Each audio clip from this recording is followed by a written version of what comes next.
అందరికీ నమస్కారం. Welcome to శరణాగతి. భాగ్యనగరం ఆషాఢ బోనాల ఉత్సవాలు ప్రారంభమయ్యాయి. బోనాలు అమ్మవారిని పూజించే హిందువుల పండుగ. ఈ పండుగ ప్రధానంగా హైదరాబాదు, సికింద్రాబాదు మరియు తెలంగాణ, రాయలసీమలోని కొన్ని ప్రాంతాల్లో జరుపుకుంటారు. సాధారణంగా జూలై లేక ఆగస్టులో వచ్చే ఆషాఢ మాసంలో ఈ పండుగ జరుపుకుంటారు. పండుగ మొదటి మరియు చివరి రోజుల్లో ఎల్లమ్మ దేవికి ప్రత్యేక పూజలు చేస్తారు.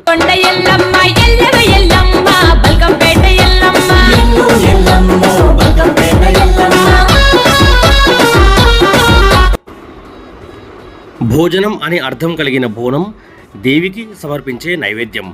మహిళలు వండిన అన్నంతో పాటు పాలు, బెల్లం, కొన్నిసార్లు ఉల్లిపాయలతో కూడిన బోనాన్ని మట్టి లేక రాగి కుండలలో తమ తలపై పెట్టుకుని డప్పుగాళ్ళు, ఆటగాళ్ళు తోడుకుని రాగా దేవి గుడికి వెళతారు. మహిళలు తీసుకుని వెళ్లే ఈ బోనాల కుండలను చిన్న చిన్న వేపరెమ్మలతో పసుపు, కుంకుమ లేక తెల్ల ముగ్గుతో అలంకరించి దానిపై ఒక దీపం ఉంచడం కనబడుతుంది. మైసమ్మ, పోచమ్మ, ఎల్లమ్మ, పెద్దమ్మ, డొక్కాలమ్మ, అంకాలమ్మ, పోలేరమ్మ, మారమ్మ మున్నగు పేర్లు గల ఈ దేవీ గుళ్లను దేదీప్యమానంగా అలంకరిస్తారు.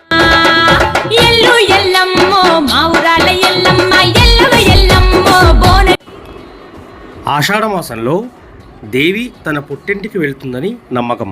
అందుకే భక్తులు ఈ పండుగ సమయంలో దేవిని దర్శించుకొని తమ స్వంత కూతురు తమ ఇంటికి వచ్చిన భావనతో భక్తి శ్రద్ధలతోనే గాక ప్రేమానురాగాలతో బోనాలను ఆహార నైవేద్యంగా సమర్పిస్తారు.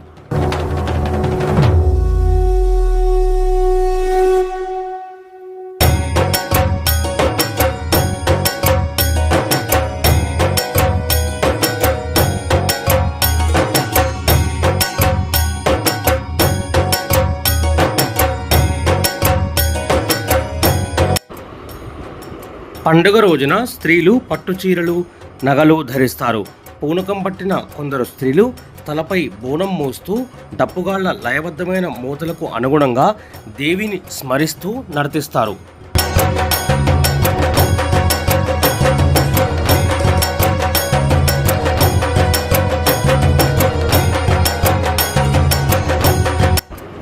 తెలంగాణ సంస్కృతిలో ప్రతి ఇంట్లో బోనం చేసేవారు 2 దేవాలయాలకు వెళతారు.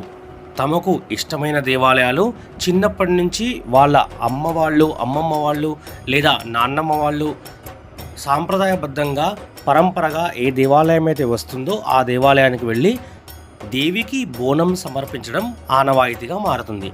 మేము మొదటి బోనం మహంకాళీదేవి అమ్మవారికి సమర్పిస్తాము.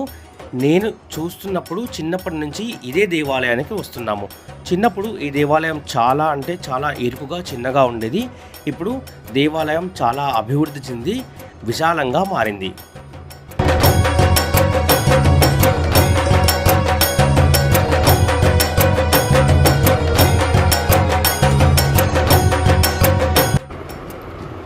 బోనాలను మోసుకెళుతున్న మహిళలను దేవి అమ్మవారు ఆవాహిస్తారని విశ్వాసము.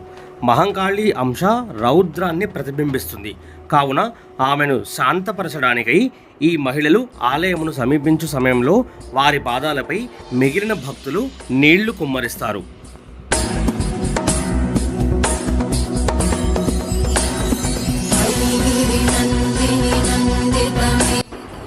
అమ్మవారికి బోనాల పండుగ చేసే క్రమంలో మహిళలు అమ్మవారికి తొట్టెల కడతారు.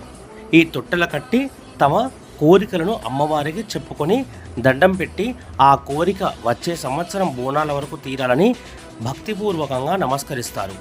ఇదే మహంకాళీదేవి అమ్మవారి దర్శనం.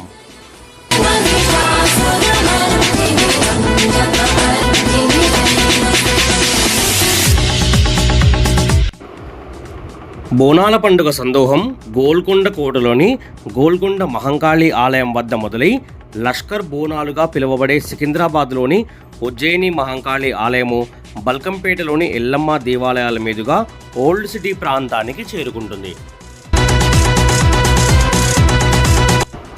మొదటి బోనం మహంకాళి అమ్మవారికి సమర్పించడం పూర్తయింది.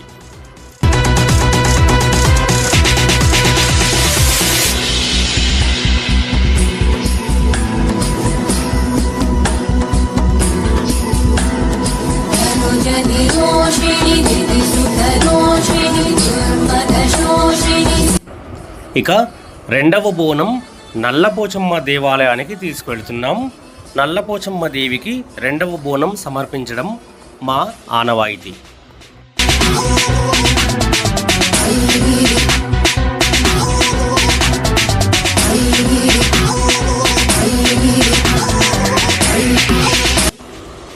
బోనాలు పండుగ దేవికి నైవేద్యము సమర్పించే పండుగ కావడం చేత ఆ ప్రసాదాన్ని కుటుంబ సభ్యులు అతిథులతో పాటు స్వీకరిస్తారు. నివేదానంతరం మాంసాహార విందు భోజనం మొదలవుతుంది.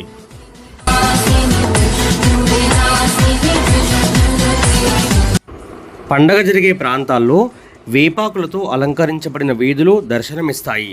జానపద శైలిలో ఉండే అమ్మవారి కీర్తనలతో నిండిన మైకు సెట్ల హోరులో పండుగ వాతావరణం విస్పష్టంగా ప్రస్ఫుటమవుతుంది.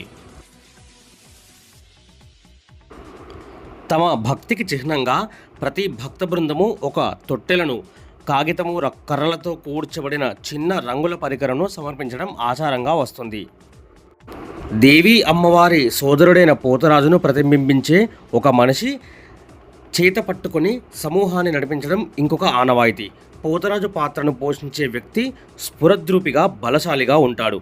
ఒంటిపై పసుపు, నుదిరిపై కుంకుమ, కాలికి గజ్జెలు కలిగి చిన్న ఎర్రని ధోతీని ధరించి డబ్బు వాయిద్యానికి అనుగుణంగా ఆడతాడు. ఇదే నల్లపోచమ్మ అమ్మవారి దేవాలయం. ఇక్కడ బోనాల పండుగ చాలా విశేషంగా జరుపుతారు. ఇక పోతరాజు భక్త సమూహం ముందు ఫలహారం బండి వద్ద నర్తిస్తాడు. అతని పూజా కార్యక్రమాల ఆరంభకుడిగా, భక్త సమూహానికి రక్షకుడిగా భావించబడతాడు. కొరడాతో బాదుకుంటూ వేపాకులను నడుముకు చుట్టుకొని అమ్మవారి పూనకంలో ఉన్న ఈ భక్తురాండ్రను ఆలయంలోని అమ్మవారి సమక్షానికి తీసుకెళ్తాడు. బోనాల పండుగలో మరో ప్రత్యేకత రంగం లేక జాతకం చెప్పడం. పండుగ రెండవ రోజు ఉదయం జరుగుతుంది. భక్తుల అభ్యర్థన మేరకు పూనకంలో ఉన్నటువంటి యుక్త వయసు కన్నెపిల్లలు వచ్చే సంవత్సరం గురించి జాతకం చెబుతారు. ఈ కార్యక్రమం జాతర ఊరేగింపుకు ముందు జరుగుతుంది. అలాగే అమ్మవారి ఆకారంలో అలంకరింపబడిన రాగి కలశాన్ని ఘటం అని సంబోధిస్తారు. దుర్గామాత దర్శనం. సాంప్రదాయక వస్త్రధారణ, ఒంటిపై పసుపు కలిగిన పూజారి ఈ ఘటాన్ని మోస్తాడు. పండుగ మొదటి రోజు నుండి చివరి రోజు నిమజ్జనం దాకా ఈ ఘటాన్ని డప్పుల మేళవాద్యాల నడుమ ఊరేగిస్తారు. బోనాల పండుగ తెలంగాణలో అత్యంత ఉత్సాహభరితమైన మరియు సాంస్కృతిక గొప్ప వేడుకలలో ఒకటి. ఈ పండుగ భక్తులు ఎంతో శ్రద్ధతో ఉత్సాహంగా జరుపుకుంటారు.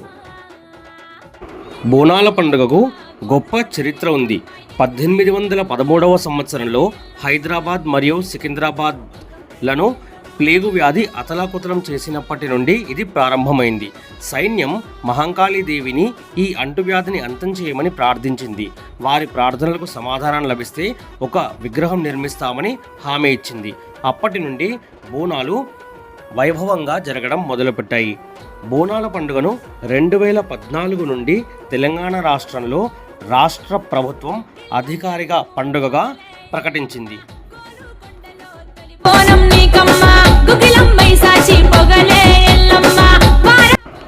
ఇదే నల్లపోచమ్మ అమ్మవారి దివ్య దర్శనం.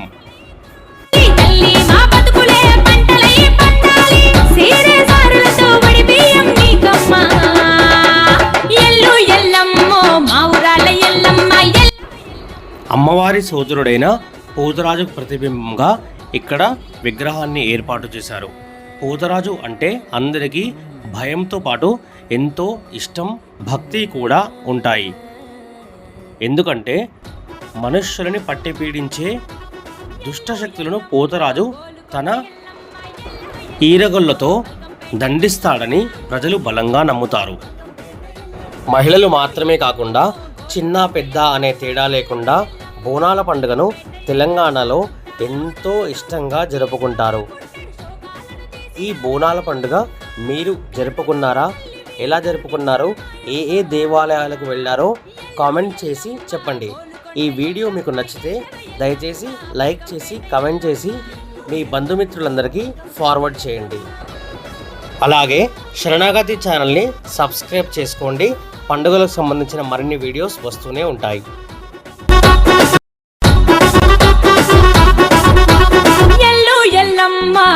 కొండ